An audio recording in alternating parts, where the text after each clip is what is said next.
This episode of Fearless Rebel Radio is brought to you by You on Fire. You on Fire is the amazing 12-week online group coaching program that I run, where we build up your worth from the ground up so that it's no longer hinging on the way that you look. It's got personalized coaching from me and incredible community support, plus lifetime access. Get details on what's included in this program and sign up to be notified when doors open for the next cycle by going to summerinanen.com/you on fire. I would love to have you in that program and in that group.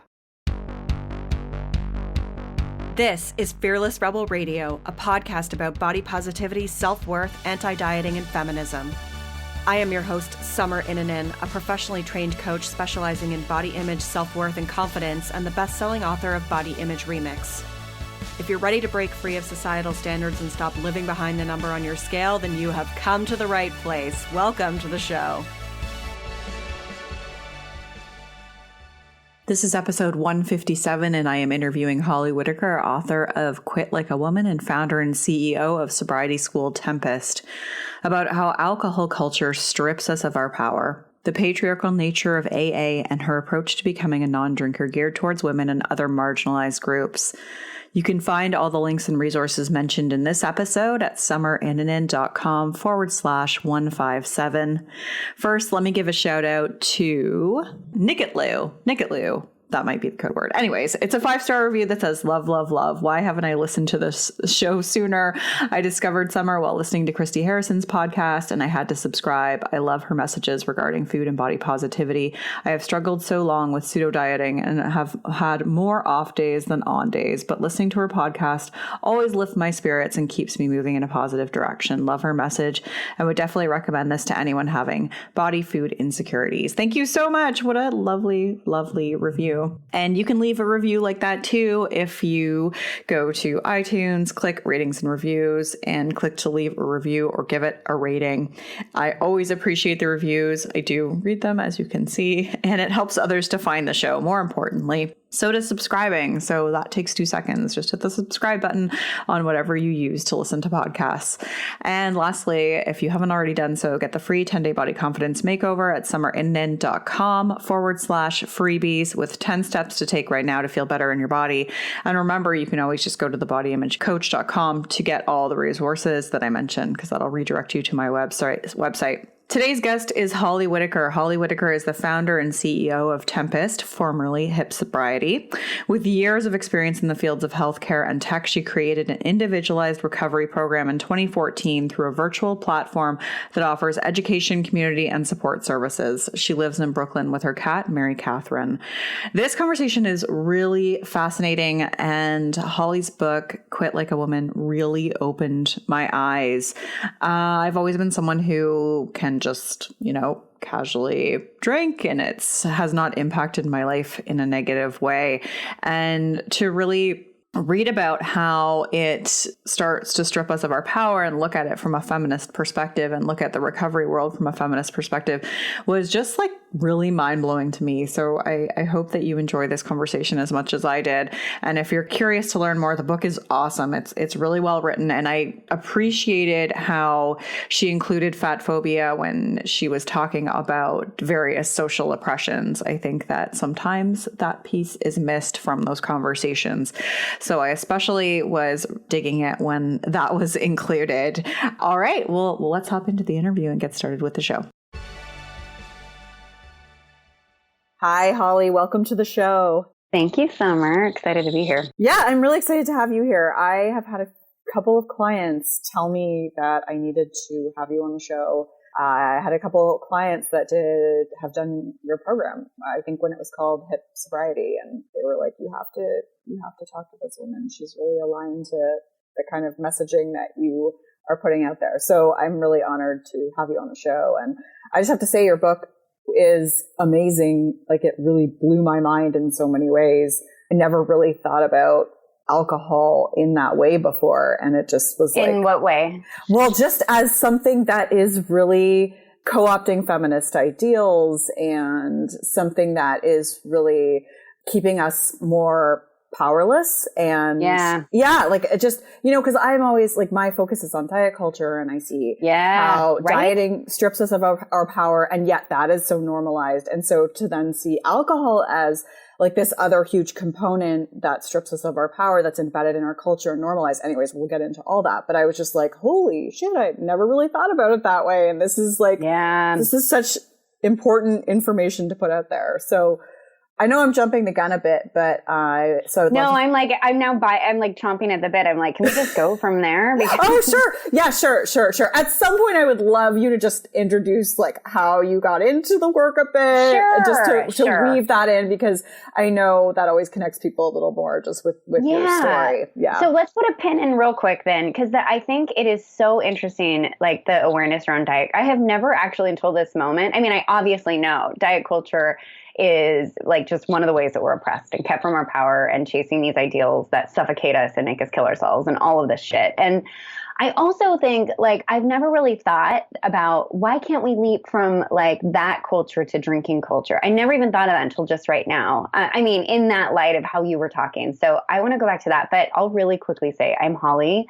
My name is Holly Whitaker. I wrote a book called Quit Like a Woman, and I got into doing this because I got sober about 7 years ago. I had bulimia. I had eating disorders. I mean, I had been dieting since I was, one of my neighbors, her mom had her on Weight Watchers when she was probably like 8 or 9. And I just I think I had an eating disorder. I took diet pills in the 5th grade. I think I'd had an eating disorder so much earlier than I actually talk about in the book, but I definitely had bulimia from age 18. I just had never developed a quote unquote healthy relationship with alcohol and drugs. And it kind of came crashing down around me in my early 30s. And what was presented to me as a treatment option felt absolutely like the opposite of treatment. And through that experience of also working in the healthcare system and also understanding what gets covered and what doesn't, and having just such awareness around something that was murdering me was not recognized by the healthcare industry, and also that I knew more than my doctors did. I started to piece together a way forward for myself. And I immediately knew too, I started teaching our doctors how to talk to patients who are struggling with addiction, while I was just barely sober. And I just had a very early calling to turn my experience into something that was different and allowed people to seek treatment faster, and also question their relationship with alcohol, substances, and other addictions. And also that was, based in kind of a bottoms-up approach of allowing the person to guide the course versus the system to guide the course. And so yada, yada, yada. I have a program that helps people quit drinking. I've been sober for 7 years. I don't know. Is that I hope that. Okay, good. Yeah, nope. That's perfect. That's perfect. If people want more, it's in the book. It's, it's obviously like there's chunks of memoir writing in there, and so you can get more details there, but that's perfect. Yeah, it's a good segue. So do you want to come back to the conversation about diet culture being the other piece? Where was your brain going with it? I'm curious to know. I think it's one of those things where I have a lot of very progressive friends and activist friends, and not all my friends are sober. And I think I have always felt like this is the last, like, awareness around alcohol is the last stop on the bus for whatever reason, of like just being able to understand how it oppresses us, and how, just substance abuse oppresses us, and how it's sold to us. And it's just like, a really good example of this is like Bitch Magazine. Like, they invited me to come to a cocktail party because I was I was like a, not just a subscriber, but like a contribute, like I sent them donations, and like they asked me to come to something, and I said, hey, you might have some sober people, like it was about drinking and the resistance. And I was like, hey, you might have some sober people in your ranks. I'm one of them. Could I help you talk about this differently? Or perhaps, could you not serve a drug, at, like something that is like meant to keep us out of our power. Like what I see as, I feel like I wouldn't normally say all this on any podcast, but I'll say this here. I feel like it's a tool of patriarchy, and like, can we not have that at our event, or can we have some conversation around it? And they were like, no, And so it was just like, and once my friend Ann Dowsett Johnston, she wrote about in her book, she approached Gloria Steinem years ago and asked Gloria Steinem what she thought about alcohol as being a woman's issue, especially since the rate of addiction is going up. And Gloria Steinem said alcohol is not a women's issue. And then Gloria Steinem literally like a year or so later posted on her own Instagram account, she advertised a beer for menopause. And it was called Liberation, and it was for menopausal women. And so I think like I've just always wondered, because we do around diet culture, and I think we do have a larger awareness, and you might have different thoughts about this, but I think we can very easily see the way, because I don't think I know anybody, I don't think I know anybody in any of my close people. I really don't know any women that are not aware of how that affects them. And I just feel like it's just one of these things that we have a hard time putting a finger on, and an easy time dismissing, and an easy time of saying, I'm going to deal with this oppressive feeling I have by having a glass of wine. And it's just, anyway, my thoughts. Yeah. No, it's true. I think it's one that really a lot of people have their blinders onto, and I'd love you to just talk more about like how you started to see it being embedded into female culture, or as you say, ingrained in the female code. Like, did that come over time where you started to just really see this, or was it like, did you sort of have like a wake up call moment where you were like, wow, this is really like keeping us oppressed, and what are the ways that it's ingrained in female culture? Well, I mean, there's so many, it's even hard to name, but I think just from my own memory of how this, because, it's really hard to remember how you were before you knew something, or what it was like to not know something. But for me, I definitely didn't, run out of the gates being like, wow, they're really going after women. I think it was just, Gabrielle Glaser, slightly controversial figure, wrote a book called Her Best Kept Secret. I had a very large hunch that I was a very specific brand of person. Like I was going through something that many were, that I had followed the path. And this is what I talk about in my book. Like I felt very certain that there were many people out there like me who had done all the right things, had chased the gold, and were like, we're buying into all this shit, like the master cleanse and like the yoga classes and the career trajectory and the fancy expensive, I felt that there were a lot of people that had been led down the path I had been led down, and then hated themselves and were dying. I felt like I was part of a Walking Dead when I got sober. I felt like this cannot just be me that has landed here with this specific formula. I did everything you told me to do. Why do I hate myself?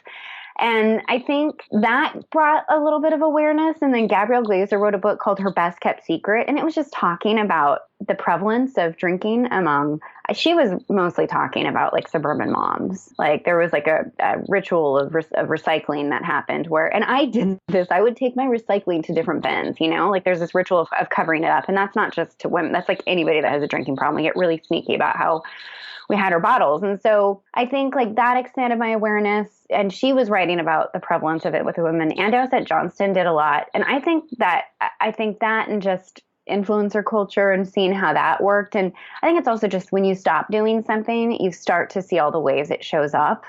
And so it was a growing thing. And then it was something that we started. I had a podcast years ago. My co-host and I started talking about this in like 2000. I think I started posting about this in 2014. In 2015, we talked about it on our podcast. But I think seeing it with the clarity I see it now came about from, I would say like my becoming a feminist, right? And like actually understanding how it works and reading and researching and just tying the threads together of what was happening in America against, what was becoming clear to me in my research about addiction. I don't know if that makes sense, but yeah, I think I think it's like it's one of those things that you start to, once your eyes are open, they just get wider and wider, and you see how it's everywhere. I know for me in particular with the alcohol, like, I became a mom just over a year ago, and to see how that is just like the go-to coping mechanism. And it's like, you just need a glass of wine, and just so much of that shit. And, one of the women that I follow on Instagram, and she's been on the show, her name's Graham Seabrook, like she made this meme that said mommy needs and wine was crossed out. And she put like freedom from like a patriarchal capitalist structure that basically, and I'm paraphrasing there, but I was remember like, that meme. Oh yeah. Yeah. So anyway, she's fantastic. But anyways, I was like, holy shit, this is so true. It's true. And it's like, they feed you the drug. I mean, it's not any different than like Milltown or Valium. It's just like, we've constantly been keeping like women drugged to like not fight the system. I mean, it's just a thing. And it's like, I think it's just also so glamorized now, and it's so public, and it's so blended in. And you asked me all the ways that it's entrenched. Well, I mean, I think it's a lot easier for us to figure out the things that we do that doesn't involve alcohol than the things that does involve alcohol than things we do that don't. And like my sister, for instance, she became a mom, and she was at, she had my niece is the age of my sobriety. And so when my niece started entering public school and my sister started mixing with, mommy crowd, she was like, holy shit, like, what is this? Like, why are they all obsessed with drinking? And like, why is everything around drinking? And I think we just like, it shows up in motherhood. It shows up as like the thing we deserve, as a way to like, take the edge off, as a way to make it through the day, as a way to make it through second shift, as a way to, do, everything. And it's the way we're supposed to connect, the way we're supposed to have sex. It's the way we're supposed to celebrate. It's the way we're supposed to grieve. It's the way we're supposed to host a book club. It's the way we're supposed to now go to yoga classes or whatever the hell. I mean, it's just, like a perfect example is this. My book was sent out, and our booksellers included $100 or $10 wine, vouchers. I'm not kidding. Like, It's just so ingrained. They literally put wine vouchers in a sobriety book. Yeah. So, yeah. And so I want to talk about, because you talk about alcohol as the new tobacco. And I think the majority of people would think that's a bit of a stretch based on the fact that like we've all been conditioned to think that alcohol can just be enjoyed and that it can even be healthful. So, why do you call it the new tobacco? Like, how do you see it being so harmful? I mean, it is. It's like, if you look at what the combined total deaths from illicit, and by illicit, that just means anything that's been made illegal, illicit drug use worldwide is about 500,000, and worldwide it's about 3.3 million for alcohol. I mean, I think I was reading an article last night that talked about alcohol-related deaths have doubled in the last 2 decades. Wow. It kills close to, I think it's like close to 1 in 10 adults in America. It's just like that when you start to actually look at the stats, you're looking at something that is a murderer and a killer. And it's just so interesting when you put that up against Juul, like a few people, and I'm not making light of it, but a few people died of lung infections from vapes and vaping, and immediately Juul was like brought to task. Fired their CEO, eliminated flavored Juul pods, and it's 10, a few, like a few dozen deaths. And then you have something where, it's like close to 100,000 deaths in the US alone. And the alcohol industry is not held accountable. Very, very like distinct and obvious ways you can look at that, and the alcohol industry uses the same tactics that the tobacco industry has. In the way that I look at this, if you go back and you look at, tobacco has been around, yes, for many, many years. It being consumed as a cigarette has not. That started in the 1800s. And also it was, a very, very small percentage of tobacco consumption, even in the early 1900s. And it proliferated. It caught on. It became, and it caught on. It spread because of, marketing spend, because the consolidation of markets and power, and also because of, public relations moves. And so we were influenced into using tobacco the way that we eventually used tobacco. And when you look, and today, just to put it in context, it's about 8 million people, 7.7 million people die a year worldwide from tobacco-related deaths. It's saturated, though. It's gone global. There's really no place where the tobacco industry doesn't touch. It is way ahead of the alcohol industry. The alcohol industry did not consolidate until after Prohibition. It is still consolidating. And it is just starting to go after markets in the same way the tobacco industry has been going after markets for a very long time. And when I say markets, I mean like low to middle income countries, and then also women. Tobacco industry started targeting women in the 1910s, 1920s, and the alcohol industry. We're kind of like in the heyday of trying to increase women's consumption. And so I say this because it follows the same pattern. I say it because it's like alcohol, hit men first, and then women followed suit, and then the levels of addiction and death in men started to plume, and then also the consumption started to actually downshift for men. And like the death always follows the increase in consumption. And then you'd later see women come on because they picked it up later.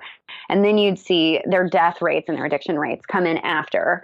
And then they peak and then they trough. And so the height of cigarette consumption, and at the height of cigarette consumption, about 45% of Americans smoked. And we think about smoking and we're like, everyone smokes, but 45% of American adults smoked. When you think about drinking, that's about 70%. 70% of American adults drink.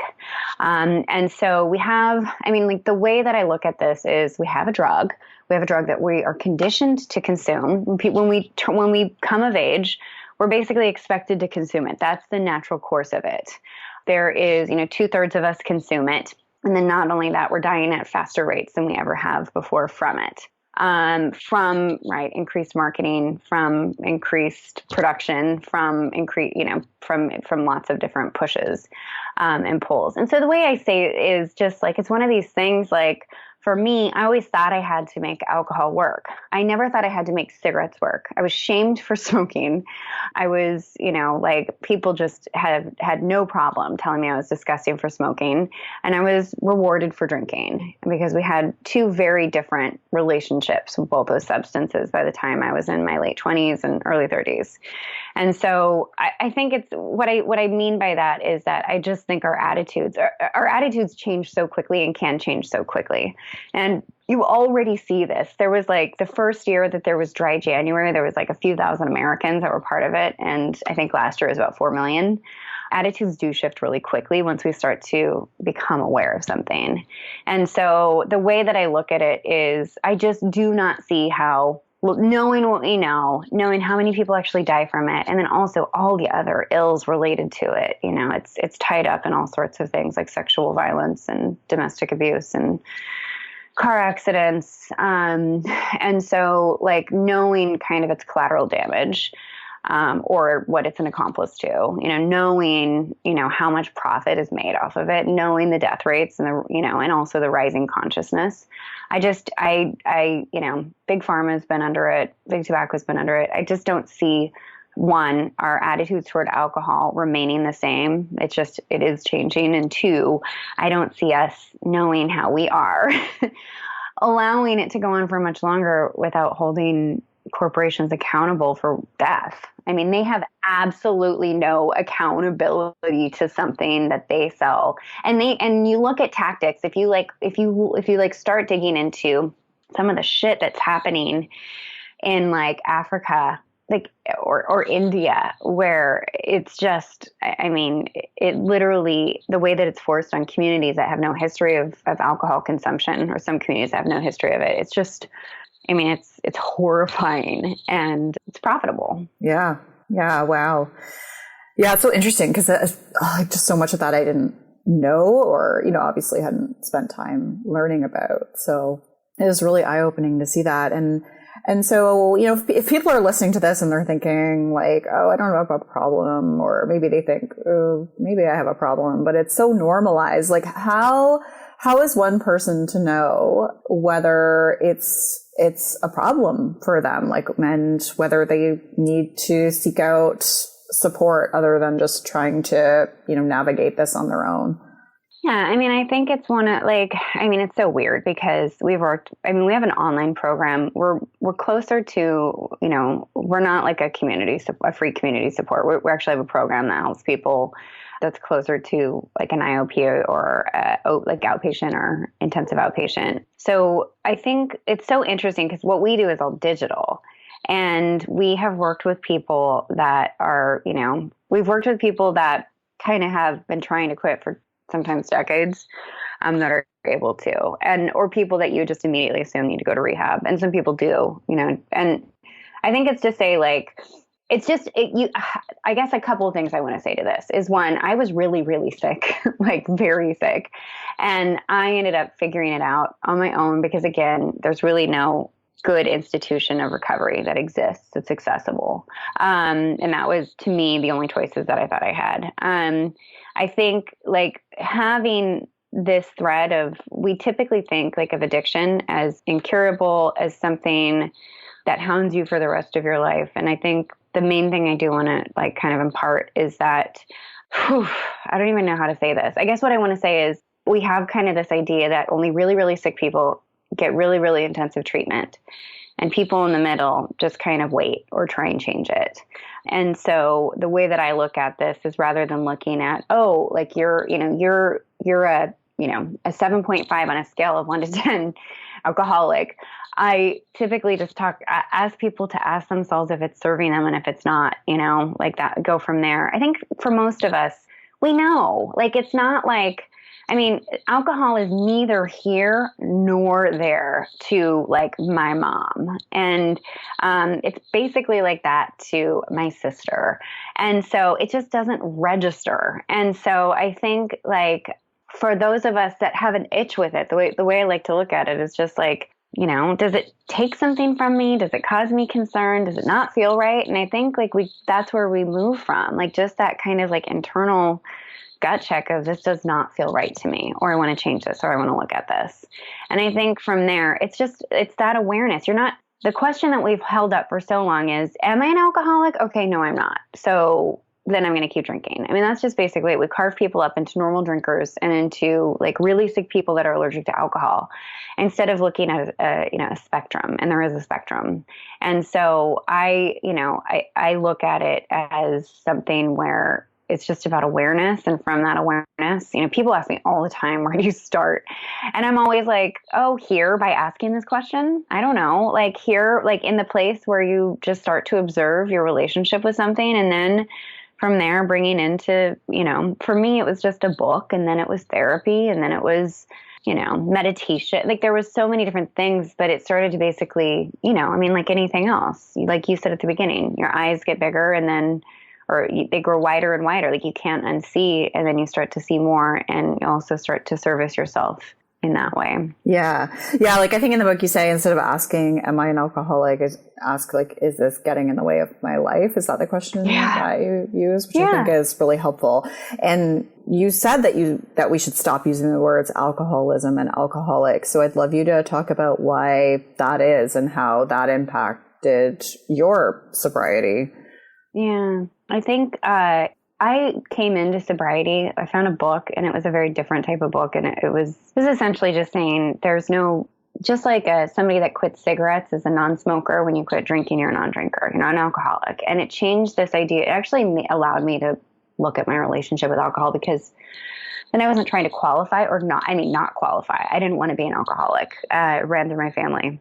It was the last thing I wanted to be. And so not having to be an alcoholic was pretty freeing. And also really confusing. People only take you seriously. Or at least I found this. People only took me seriously when I said I had alcoholism. I tried to quit drinking, not declaring my alcoholism, and it really confused people, and it left me out of treatment options. And so I did call myself an alcoholic for a while. I went to AA for a while. And then it just stole pieces of me. I don't know how to say it other than that. It just didn't feel right. And I was in a car with my mom, and she was talking about her friend and from sewing or something. And she said something about how her friend had a grandson, and he was addicted to drugs. And she goes, can you believe it? He's using again, and he's putting them all through it. He's an addict, and he just should go to jail or something to that effect. And I was just like, oh my God, Mom, that's me.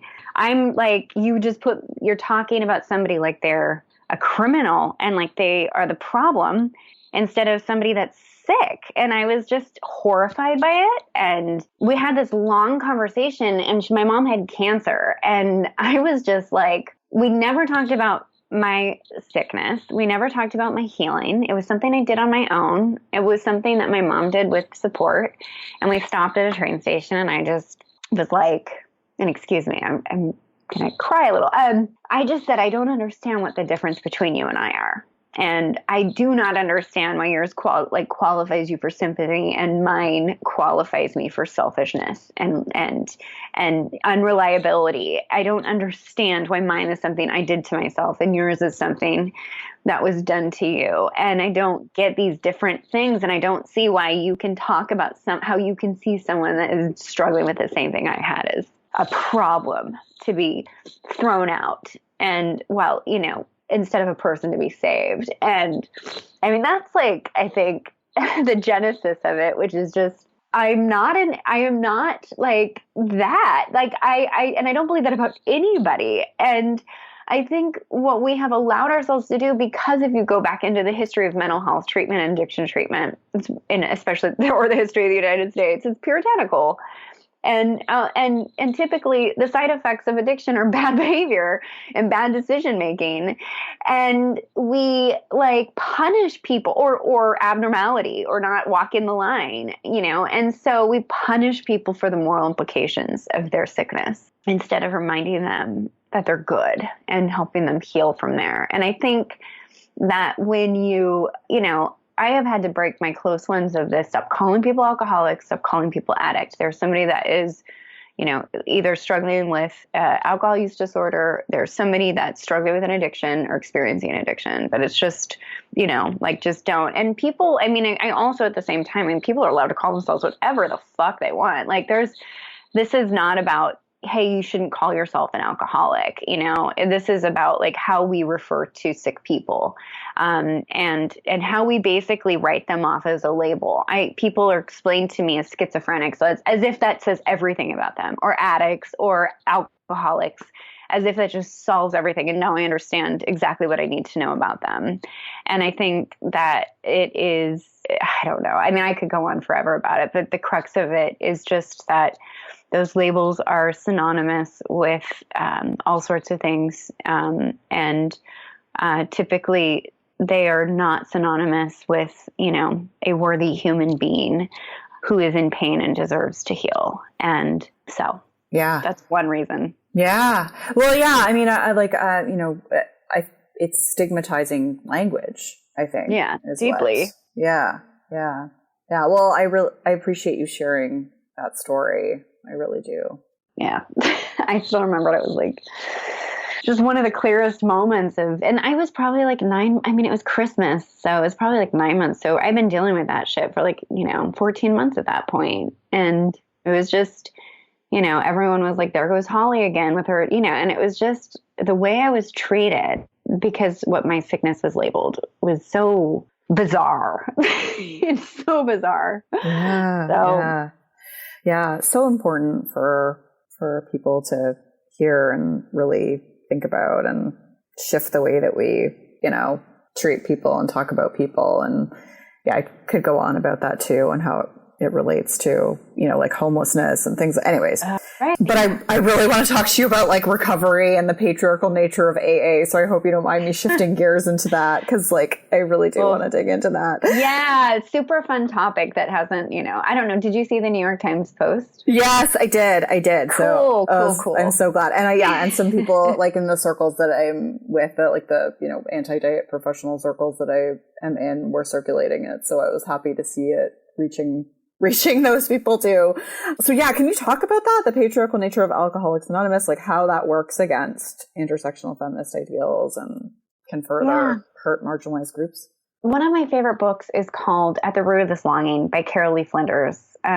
Had you heard of it outside of me writing about it in my book? No. I think this is one of the most important things before I get into that, because I think like one of the things that I have suffered from for the last few weeks is a belief that I think AA is just horrible and needs to be, stopped. And I don't believe that at all. I think, like it is an incredible organization that many of my closest friends use consistently. Many people I know have gotten, have used as part of their recovery path. And so I think like one of the things is conflating just like laying this straight to just talk about the way patriarchal institutions maintain their sameness and their power hierarchy, like is through distraction. And just to be clear on this, just like, I don't think the church just needs to be burned to the ground, for us to be able to criticize and find a new way to exist within, spirituality or religion or whatever. I feel the same way about AA. And so I want to be clear on that piece first, because I do have a lot of very feminist progressive friends that also are able to navigate AA and also have this awareness around it. And so coming back to this, I like Carol Lee Flinders' work because it's very simple. It says Carol Lee Flinders she's a very smart, I think she has her doctorate, but she's a very smart woman as a professor of she specialized in retelling the stories of women mystics and was also a feminist. I think she taught at Berkeley, like in the 60s and 70s. She also lived on in a co-op with Eknath Easwaran, who's like a spiritual teacher. And so she was this like meditator, and she was part of this, and I can't remember what like his lineage is. But I mean, like he's translated a lot of Vedic texts, so I guess I can't remember. It doesn't even matter. But she lived within essentially like a monastic co-op life under a spiritual teacher whose roots were in India. And then also she was this like feminist, and she had a hard time reconciling what her spiritual path told her to do and what feminism told her to do. And she identified these 4 areas where spiritual lineages, because they were all created for men, anything created in the last few thousand years was created for men. And you can, I'm a huge, like I absorb anything that is spiritual. Like I don't even know how many different books I've read. And it's just so clearly like this common thread when you catch anything, like Shanti Deva's work talks about.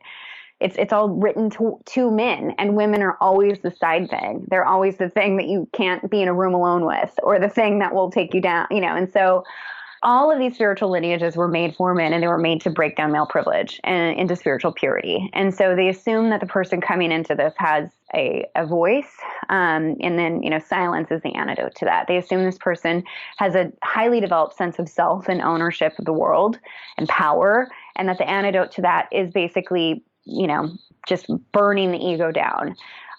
They have a sense that this person has been able to move about freely throughout the world and feel safe in the world. And the antidote to that is closing yourself off into, like a cave with a few people or an ashram, or, basically closing yourself off from the world. And then the 4th thing is they assume that this person has just been satisfying their direct pleasure. And the antidote to that is to refuse all pleasure. And so when it comes back to this, Carol Lee Flinders just points this out, and she's not talking about AA. She's talking about Catholicism. She's talking about, Buddhism. She's talking about everything. And she's essentially saying that all of these, because they assume these privileges exist, that often what you're doing when you take somebody that does not, like if you're looking at, let's just say like a woman, and that's just one intersection of identity that deals with oppression in our society. But let's just take women. Women are not allowed to use their voice, and for years have been murdered for using their voices.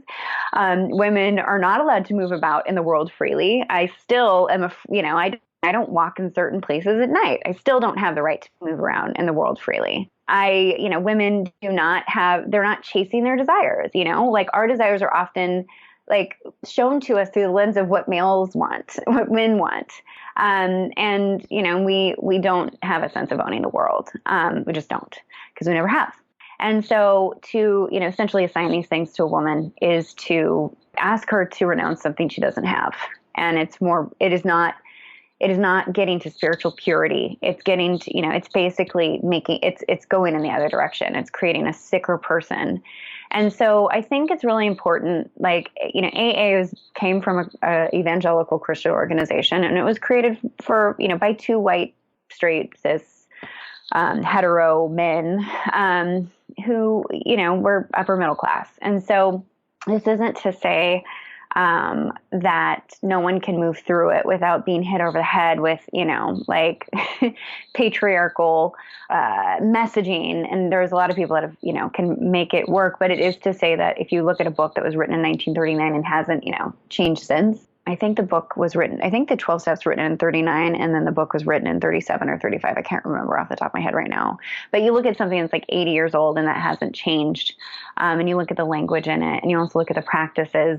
Those are things that, and I just know this also from so much personal experience working with people that feel, made sick, they feel it makes them sicker. It is, it's kind of one of these things where I think the antidote is actually building people up and actually giving them some of these things so that they understand it. I still believe in relinquishing voice, I still believe in the end result. But in order for me personally to get there, I had to first feel like I could, use my voice. I had to essentially develop male privilege in some way, or a sense of it, before it actually didn't just feel like harmful. Does that make sense?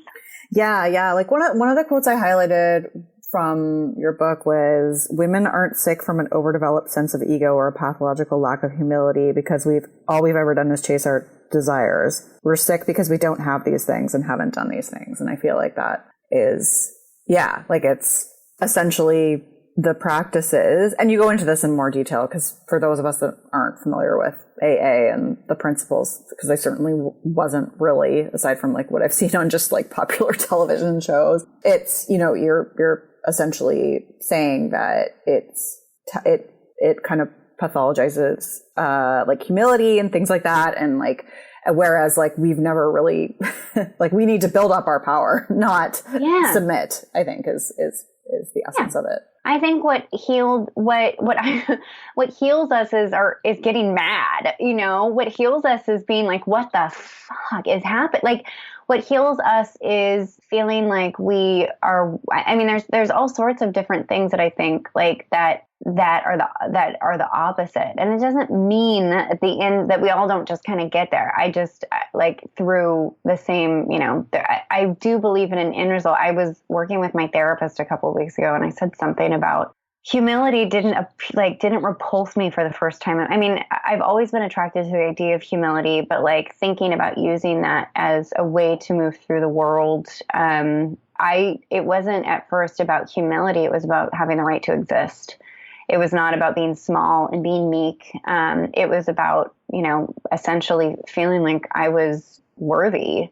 And then I think that there is a space for us to start encountering some of these ideals that assume we've had this thing all along, or practices that assume that we've had these things all along. I just think it's such a delicate balance of understanding that like a lot of this was made, a lot of the like these things were made for a very specific type of person, and that there's all sorts of different people that come into anything when it comes to like a spiritual practice or, a religious tradition, and it's not all going to apply the same exact way.